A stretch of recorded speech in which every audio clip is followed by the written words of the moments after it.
Up, co-reporters, and welcome back to my channel. Let's get into the explosive 8th episode of Love is Blind Season 4. Jackie tells Marshall to boss up, be aggressive. Josh comes in the picture and he seems a little bit off, and so much more went down, including, why don't we just get it out with from the top. Zach and Bliss are engaged, which means that he went through 2 fiancés now in like a week and a half to 2 weeks, which I find to be absolutely off the wall. It's very crazy to me, but again, that is the reality TV game that they're playing, and so it just makes sense in the context of this show, right? Everything super condensed. Now, remember how in episode 7 Micah met Paul's mom? Well, this week Paul gets to be on the hot seat as he meets Micah's parents. And I do have to say that Micah's parents, they seem super easygoing and chill about the entire thing. They're just like happy to be there, similar to Paul's mom. So I thought that was quite nice, that there's no friction on either side of the family. Meanwhile, things aren't going well between Marshall and Jackie. I mean, who really is surprised at this point? It's just always one thing after another. The woman seems to be very melodramatic and just like, I don't know what the word is there, but yeah, it's a lot. So I'm not surprised that things aren't going well.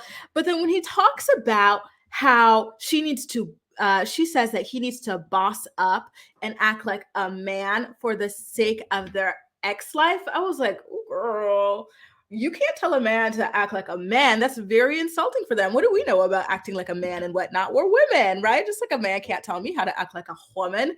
I'd be very insulted because, again, what do you know about womanhood, right? Like, that really was not cool on her part.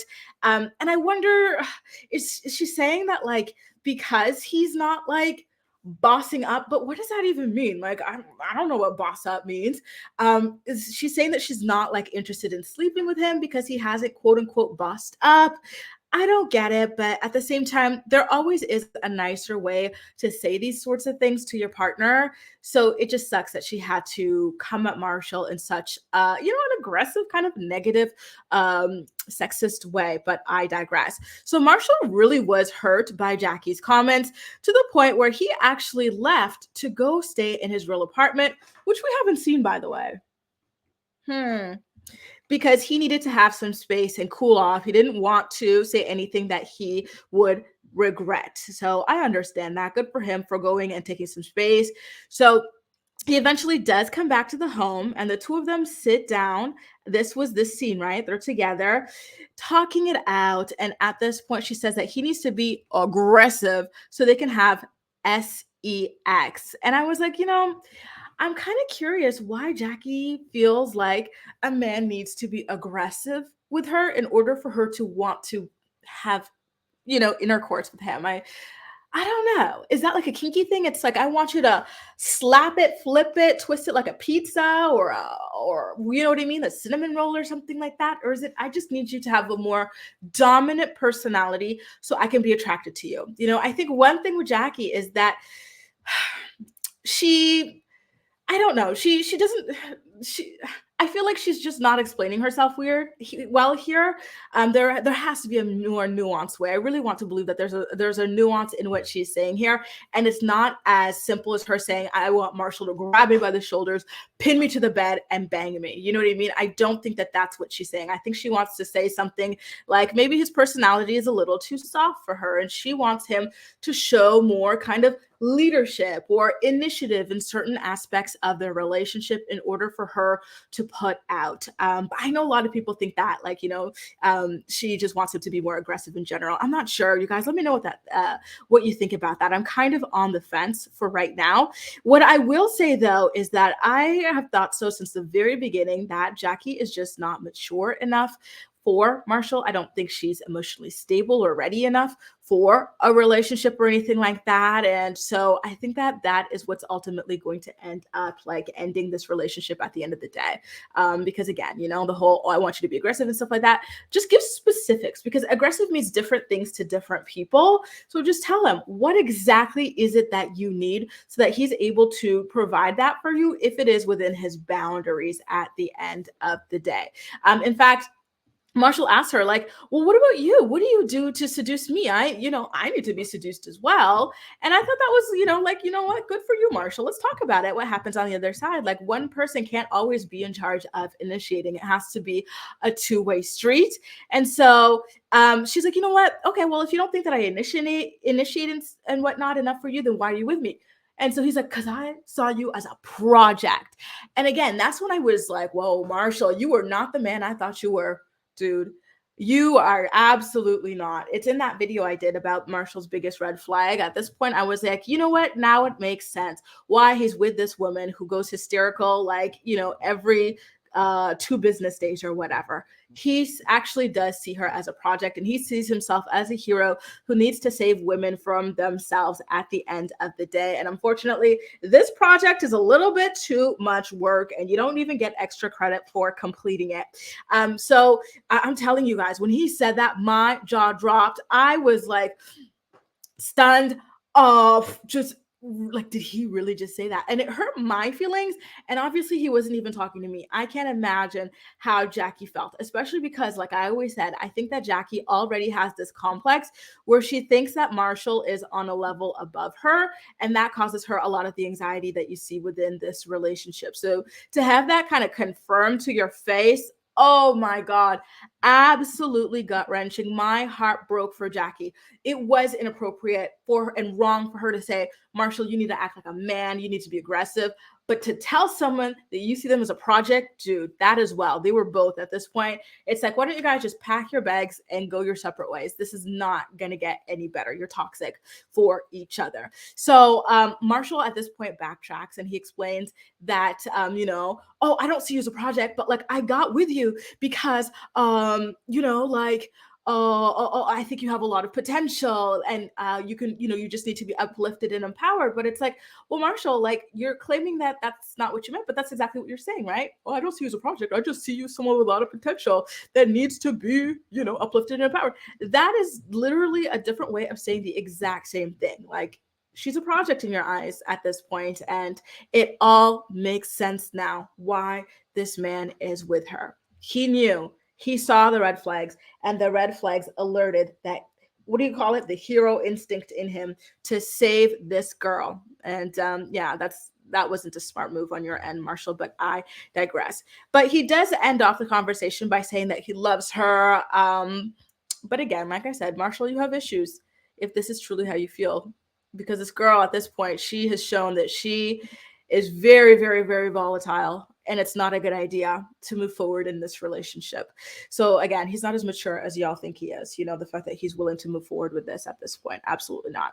So now, moving on to Tiffany and Brett. At this point, Tiffany, she's such a cutie to me. Every time I see her on the screen, I'm like, this lady is absolutely adorable. So she is planning her and Brett's wedding, and she's saying that she's very stressed out about it. And it's kind of funny because Brett's like, oh, well, I'm not stressed out about it, like, because I'm so sure that I want to marry you. And it's like, well, Brett, that's not the problem. I think Tiffany as well, she knows that she wants to marry you. The problem is that she's, like pretty much all these women, as far as I'm aware, in all these seasons, she's the one who's pretty much solely in charge of pulling off a beautiful wedding. So it's not a matter of, are you sure about marrying me or not? You know what I mean? But I digress there. Now let's get to Zach and Bliss. So Zach and Bliss at this point, they're moving into like the couple's apartment, just like the other couples. And again, like I said in the last video, it's moving too quickly for a relationship that is 1 week behind other relationships that are already like moving too quickly. You know what I mean? Like, I don't know that it was a great idea to put them on the fast track with everybody else. I think that they should have been held back a little bit, maybe like show their process a little bit slower than what's going on with their contemporaries. But I digress. You guys let me know what you think about that in the comment section down below. So here we go. Like, they're having a dinner or something like that. And again, like I told you, Bliss is not over being his second choice. Okay. So she brings it up again and like her feelings towards it. And I just feel like, why get engaged if you still have all this resentment? Just say, no, I'm not ready. I still need to work through all this with you to be sure that you really genuinely want to be here with me and that you're not thinking about Miss Irina. You know what I mean? Like, it wasn't a good idea, in my opinion, but I digress. So, it's okay to talk about the heartbreak and this and that, but work through it first, right? At this point. So they fight about it. And I noticed that Zach does nothing to reassure Bliss about her feelings and everything like that. In fact, he denies her lived reality. He's like, no, you weren't my second choice, blah, blah, blah. I did, I'm not still in love with Irina. Like, you're this, that. And it's like, no, Zach, the only reason you're not with Irina is because she did not want to cuddle with you in the bed. She didn't want to kiss you on the mouth. She didn't want to hold hands with you. She didn't want nothing with you. You kept trying. She kept rejecting you. If Irina was warm towards you, you would be with her, and Bliss would still be at home crying over your ass. So don't be over here trying to rewrite history. I didn't like that at all. It felt like gaslighting, you guys. I'm sorry, but it's not the case. Bliss is his second choice. He wanted Irina. He was trying with Irina at the honeymoon stuff, but Irina kept on shutting him down. Sure, Zach, you could say you're no longer in love with this girl, but it doesn't matter. You wanted this girl more than you wanted Bliss. That's why you proposed to her instead of Bliss, and you're only back because the girl just couldn't with you. She was not at all interested.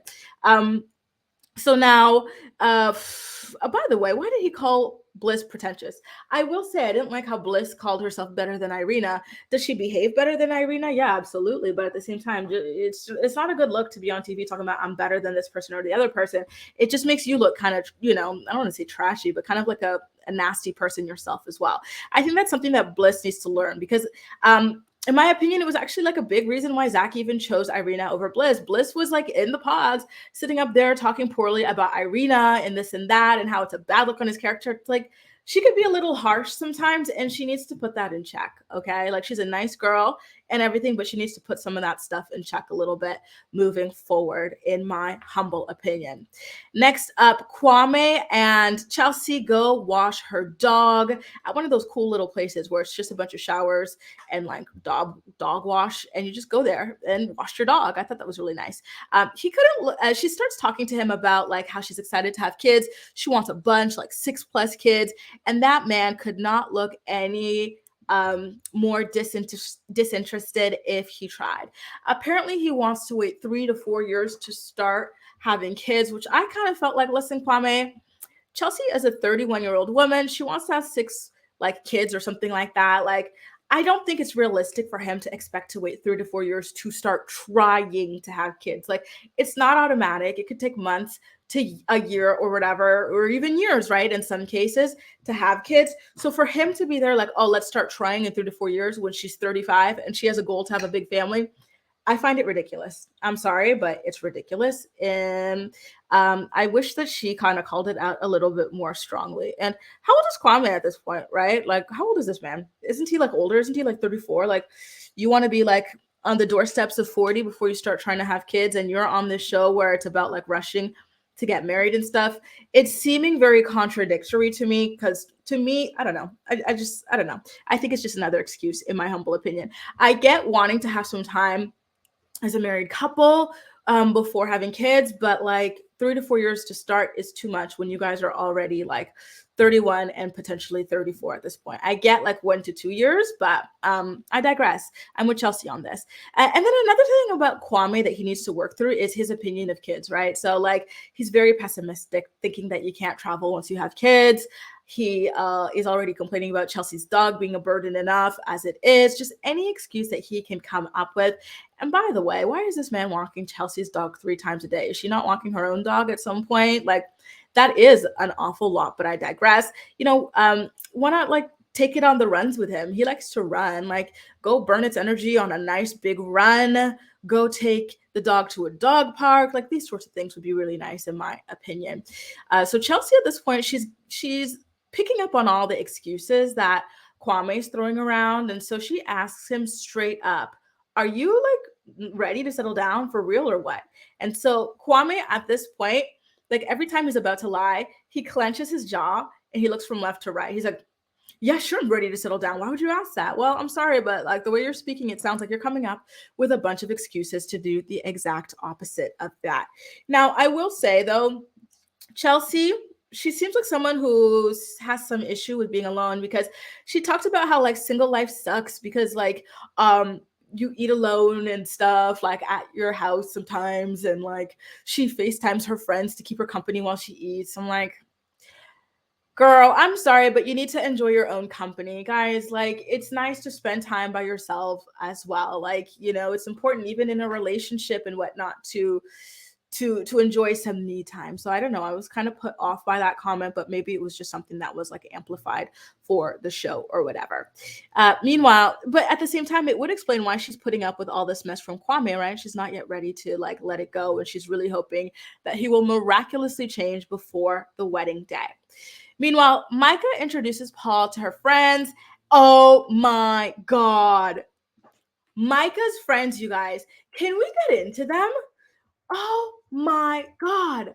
I was shook. I was like, with friends like those, who needs enemies? You know who her friends reminded me of? They reminded me of Raven's friend. Remember, Raven had that bald friend from last season of Love is Blind who treated like SK kind of weirdly when they met, saying things like, oh, I never pictured her with an African, or you're not like fit. Like SK had abs and he had muscles. Like she just was being really negative. And then when it turned out that SK was like cheating on Raven and whatnot, what did Miss Thing do? She created a TikTok account to start like basically laughing at everything that was going down. She got dragged relentlessly in the comments for being a fake ass friend. I made videos like keeping you guys updated on this. And you know what the thing is? She deleted her videos because she got dragged so badly, right? But I have those videos in my recaps about them. That girl was an undercover hater. Guys, be weary sometimes, right? Like sometimes the people closest to you can be your biggest haters. Take a good, strong look at those people close to you, especially if you're living a good ass life. They might be low key hating on you. They might be jealous. They might think you don't deserve this good life, this good love, or anything like that. Like her friends were toxic, mainly the blonde one, like, oh, like this isn't it. Like, and then she's telling like Micah's fiance Paul that she's like this like bitchy person or whatever. It's like, dude, like, why are you speaking like this? Like, literally, what is wrong with you that this is how you want to make your first impression? And then it was her birthday when they were all meeting up and stuff like that. And so, like, I think she felt a little slighted that they were using her birthday to introduce Paul and all the attention would be on that for the show. So she kind of goes, cheers to you guys, I guess, like with this attitude. And it's like, oh, there it is. Okay. Like, we're starting. She's starting very early, and she was very obviously inebriated and everything as well. It was just a mess. Like I really could not get into her. Paul was really nice and everything, and really open and warm. And he was like, "Yeah, like I chose Micah intuitively." And the friend was like, "Okay, well, how serious are you about this relationship?" They're engaged, dude. Like, what do you mean? How serious are you about this relationship? I read that as shade. You know what I mean? Like, it was already weird to me that. And then they say that it's a skill to date Micah. And so Paul goes, oh, I know. They're like, no, trust me. You wouldn't be here if you knew that.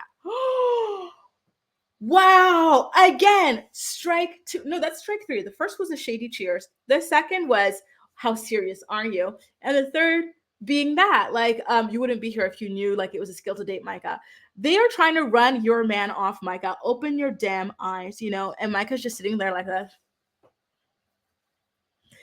playing with her hair and stuff like that. While meanwhile, these girls are trying to run her man off. Girl, please wake up. Ugh, jeez. So Paul, he's just speaking like a normal, articulate person who I guess and that's something that these ladies are just not used to. And so what happens then? They start dragging him for speaking like a scientist. Like, how dare you be educated? It's like, well, girls, you sound like drunk bimbos, and I could practically smell the liquor breath from here. So don't even, try it. They made me so uncomfortable. And again, when the blondie locks over there, whose birthday it was, she's like, yeah, well, I'm a bitchy person. And Paul's like, I don't care. And at that point, Micah starts scolding Paul. I'm like, girl, why are you scolding your man? You should be scolding your friends for being assholes to this guy. Like, what? Like, this girl low-key hates you. Like, what? It's insane to me. Oh my God. So she does tell Micah that she's not feeling this relationship. Micah deserves this big wedding and this, that, and the other. And this just is not it. And then it turns out that this girl has ran off a bunch of Micah's other boyfriends. And it's like, okay, Micah, there's only two options here, baby. She's jealous of you, or she wants to bump coochies with you. Or maybe it's both, or three, she hates you. Or maybe it's all three. I do think that it's all three, low key. Not a real friend at all, at all, at all. Weird. She's straight up odd. Okay, and creepy. So anyway, Chelsea, oh, it's her birthday. So she hosts a birthday party to get the cast together. And it was kind of funny because that Josh guy comes over and like no one even like Chelsea's like, who is this guy? And I'm like, girl, it's your birthday party. Thanks for telling us, right? That the producers planted this man here. And why would they plant this man here? Because of Jackie. They want Jackie to slip up and cheat on Marshall with this man. And he and Jackie are two very, very kind of like, again, like they speak very, I don't know, like kind of, I don't want to get in trouble, but like, yeah, you guys know what I'm saying, right? Like he and Jackie, they're just so like, unserious, I should say. They just speak like people who are very unserious. They're just like there for the ride, this, that, and the other, just for the vibes, for the plot, as the kids say on TikTok and everything. So the producers did pick imagine, in my opinion, that if they put the two of them together, that it could kind of lead to something very explosive happening. And so we're gonna have to wait and stay tuned to see how that ultimately ends up playing out. But let me just say this.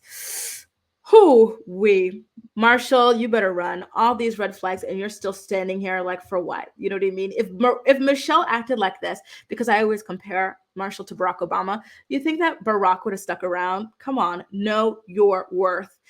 So now Marshall shows up to this party and he arrives separately from Jackie because of the fight situation and whatnot.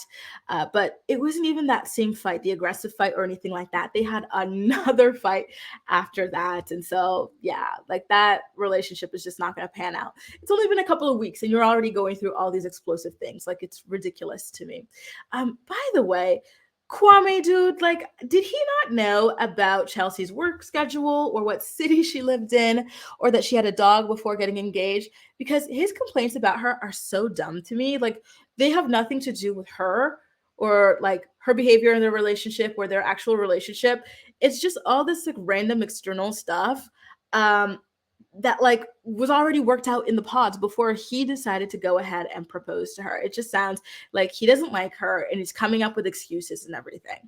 At this point, Micah and Bliss get together, and I gotta say, Micah really turned it around in the second half of the season. She started off horribly with Irina, but now she's coming across well, and so she tells Bliss that Zach had been thinking about her like from very early on in the retreat, and Irina wanted to get with her man Paul. And then Bliss talks about how Irina didn't have any friends in the house because she ostracized herself and whatnot. And I liked getting that insider information on that. Like it was really good to get that confirmation because all this time I saw Micah as like the brains behind Pinky and the Brain. Like she kept like ordering Irina around, and Irina was like her loyal minion. But it turned out that Micah was better liked by the other girls, and it was actually Irina that they didn't like or whatever. So that was quite interesting. So Micah does say that she told Irina that if everyone doesn't like you, maybe you're the problem and it's not them. And then she also says that Zach is a genuine person and it'll work if Bliss is 100% into the relationship as well, which I thought was a sweet thing to say. But before we go on with Micah, I've got to say that it's similar to something that she did earlier on. Remember in episode 3, I want to say, she tells Kwame the same thing about Chelsea. Meanwhile, she is still out there flirting with Kwame. So although it seems nice, like at face value, remember, she's still an incredibly shady woman. So don't give her too much credit for that. Meanwhile, Marshall talks to Brett about Jackie's toxic desires to be pushed and slapped around in bed. I gotta say that I love Marshall and Brett's kind of like brotherhood bond. It's really sweet to watch them together. And here's the thing. I don't think it's necessarily toxic for a woman to want like more rough, kinky, intercourse. If that's what Jackie's into, all the more power to her. But I don't know, calling it toxic and stuff like that, I don't think is it necessarily fair. Just say that it's incompatible with your own kinks. You know what I mean? But I digress. Now, Brett tells him, listen, if Jackie is not ready to settle down and whatnot, then she is not ready. And I think that that is the greatest advice that he could have given Marshall. It's like, I can't tell you what to do, but you need to remember this. She's not ready. And she's like, just doesn't seem like on the same page, same maturity, same level as you. You know what to do, right? Marshall says that Jackie never tells him that she loves him. She just says that. And at this point, I laugh so hard. She F's with him tough. I'm like, Marshall, you are like Obama. What are you doing with a woman that tells you that she F's with you tough? I'm sorry, but it does not compute for me. This is just too far out of like your world. Like it's incompatible fundamentally. Like what is that? If a man told me, okay, bougie asked me, if a man told me that he F's with me tough, like I would laugh in his face because it just sounds so ridiculous. It sounds so childish and it just sounds so like, I'm sorry, but like really?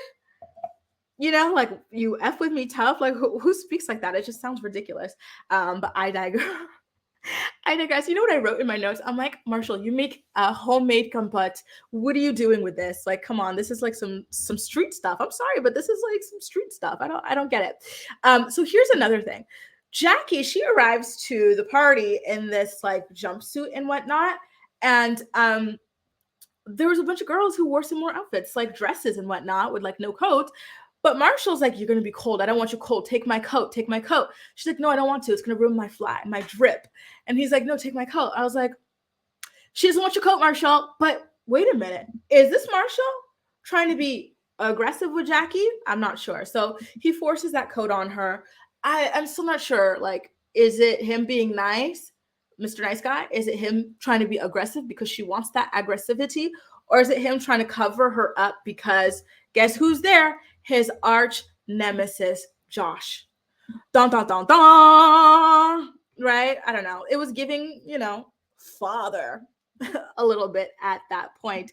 So Josh, he is out there drunk as a skunk. And I also think he did some other stuff, but I can't get into that, right? Because I don't know for sure. It's just a hunch because he seemed way off. He celebrates his decision to stir the pot between Jackie and Marshall tonight, and he's just so weird and annoying. Like, you can tell he's a low self-esteem F-boy, which is just Jackie's type. Hello. So I definitely can't see them together. They're both a mess. They're two unserious people who could be unserious together, right? Meanwhile, Kwame and Micah, remember, you guys, we are here to celebrate Kwame's fiancee, Chelsea, and her birthday. But this F-boy, Kwame, decides to sneak off with his true dream girl, Micah, yet again, to talk crap about his fiancee. He says, he doesn't say it, but he seems to leaning towards not marrying Chelsea, not saying yes at the altar. He then asks Micah if she feels like she made the right decision to go with Paul instead of Kwame, obviously because Kwame's kind of like, let's run away together. Like he really wants to be with this girl and he just wants to see if she's in the same place. And Micah says that she is unsure, but she is hopeful. And I'm like, you know what? That's very weird, Micah, because in the last episode, you were making it seem like you were very sure with Paul, especially because he told you that he felt super secure in your relationship. And that's why he didn't want to tell you about Irina touching up on his toes. Okay. So I don't know, like she seems to be playing with Kwame, but she's playing her fiance in the process as well and just straight up disrespecting him. And I find that disgusting. Okay. This must hurt for Paul to go back and watch because Paul is someone who's not used to having relationships and opening up. So the fact that he's done that with this woman just to be disrespected like this on a global platform, it would make me sick, to be honest. And then guess what happens? Kwame and his fake ass laugh, ha ha ha ha. Like his laugh makes my ears bleed. I can't stand it. It's so fake and robotic. Again, speaking of fake, he and Micah are both so fake. I think they should both just F right off and that their fiancés are way better off without them. So at this point, they start talking about the electricity that they feel whenever they're together and just all sorts of other trifling, like disrespectful garbage that they shouldn't be saying. And it's just really gross. And then Micah tells Kwame that she still thinks about him all the time and whatnot. And it's like, wow, I'm sure your fiancé would love to hear that. And did you guys notice how Kwame never, ever wastes an opportunity to reciprocate a compliment given to him by Micah. Micah literally just complimented him, okay? When she says, "Oh, I still think about you, this and that and the other and whatnot," he reciprocates that he feels the exact same way. Chelsea can tell him like a nice compliment. What does he do? Remember last episode? Oh, the dog is sleeping. When she says that she loves him unconditionally. Oh, look, the dog's sleeping. Always, he'll either do that, the deflection, or he'll laugh. Oh, oh, oh, his fake ass laugh. Yeah, it's just, ugh. Ugh, I don't like this guy. Now, meanwhile, Zach, can I ask you guys why Zach always feels the need to lecture Paul? Like when Brett and Marshall speak together, it feels like it flows and it feels like a conversation. But when Zach and Paul get together, I always get the impression that Zach is lecturing Paul and almost talking down to him. Not like in a condescending way, but like it's very much like teacher, like student and whatnot. I don't know. There's something kind of odd about that. And then I realized, like, I kind of feel like Zach, I'm going to do the rewatch because remember, I like to do these character analyses on individuals. I'm going to watch back to look at him closely. But I get the vibe that he railroads conversations a lot, and maybe that's why he's off-putting to a lot of people. That's not, very sociable behavior, in my humble opinion. Guess who comes back, you guys? By the way, Amber. Remember that girl who's been divorced twice by the age of like 32 years old or something like that? She's back, and so producers were being messy. They wanted to see if that could tempt Paul into flirting with her, but unlike his trifling ass fiance Micah, Paul decides that he is a loyal man. He's like, I'm not even going to talk to Amber because I'm in love with Micah. Okay. And that's it. And I was like, you're such a wonderful person. Like, it must hurt to see the way that like your fiance behaves herself behind your back while you honor your relationship like this. Like, that's awful. Oh, speaking of awful, oh God, guys, here comes Josh. Stumbling along, slurring, drunken, whatever else out of his mind. So he comes up to Marshall. And you could just tell he probably had that stinky alcohol breath like those trifling friends of Micah's. So he comes up to them, to Marshall, sorry, and he's and Bliss and Kwame are watching from like afar, and they're like, "Oh my God, Josh is so annoying. Literally, no one can stand this guy. Okay, like he's really bad." And so Josh tells Marshall that he's gonna steal his girl. And Marshall's like, "Listen, if you of all people can steal my girl, you can have her." And I'm like, there you go. There's Mr. Obama again, like, you're too good for your girl if this is what can claim her. Okay. Like, come on now. Right. And so I loved the energy that he exuded there. And then Josh, he claims to love Marshall. It's like, you just disrespected me in my engagement and you're talking about you love me. Get out of here. And so he starts like hanging off of Marshall. And I think he's like playfully jabbing at him physically and stuff. And it was just weird. Like, honestly, like Josh to me seems nuts. Like he seems like the type of guy who will stare at you in the middle of the street, chop off his ear and eat it just to scare you. Like he doesn't seem hinged, very much unhinged. And so at this point, Josh, who just told Marshall he loves him, decides to go sit down with Marshall's fiance, Jackie, to talk crap about Marshall. I'm like, oh my God, like you are so trifling, dude. He calls Marshall a crybaby and asks why Jackie would fall for that. Well, what about you? Don't you call yourself a certified lover boy, certified tequila boy at your grown ass age? Like, who would fall for that? You know what I mean? Like, what? So Zach is like standing by watching and he's like, oh, I don't like this one-on-one situation. It's not looking good. Bliss says she doesn't like it either, but they decide to leave it alone. But sleeping dogs lie, I think they say. And so again, Josh, he's talking to Jackie. He claims to love her. And she's taken aback because she's like, well, where is this coming from? When we were in the pods, we never once discussed emotion. So why are you all of a sudden talking about love? Like, you didn't love me in the pods. What's this? And I think he's just being manipulative. He wants to play the game and whatnot. Like, to me, this is not a person who's capable of loving anybody. This is just a person who is a mess and who is desperate for attention, right? And infamy and whatnot. And so now he does ask Jackie if she's going to go and marry Marshall. And of course, Jackie doesn't answer it in this episode because we need a cliffhanger. We need a cliffhanger ending to see what's going to happen when they drop those new episodes very, very soon. I don't know. What do you guys think she's going to say? Will she tell the truth? I don't think she's going to marry Marshall. But will she tell the truth about that? You let me know what you think in the comment section down below, and as usual, we'll chat. You guys, it just gets more and more chaotic by the episode. I don't know what to do. It's a lot. This has to be the most drama-packed season yet. Thank God, I have to say, for Brett and Tiffany, they are my only hope this season. Thank God they're here, because without them, this would have been an absolute mess. I can't see a single other couple lasting, and I find that quite sad, but I digress. Let me know all your thoughts and opinions in the comment section down below, and as usual, we'll chat. That's all for now. Thanks so much for watching. See you next time.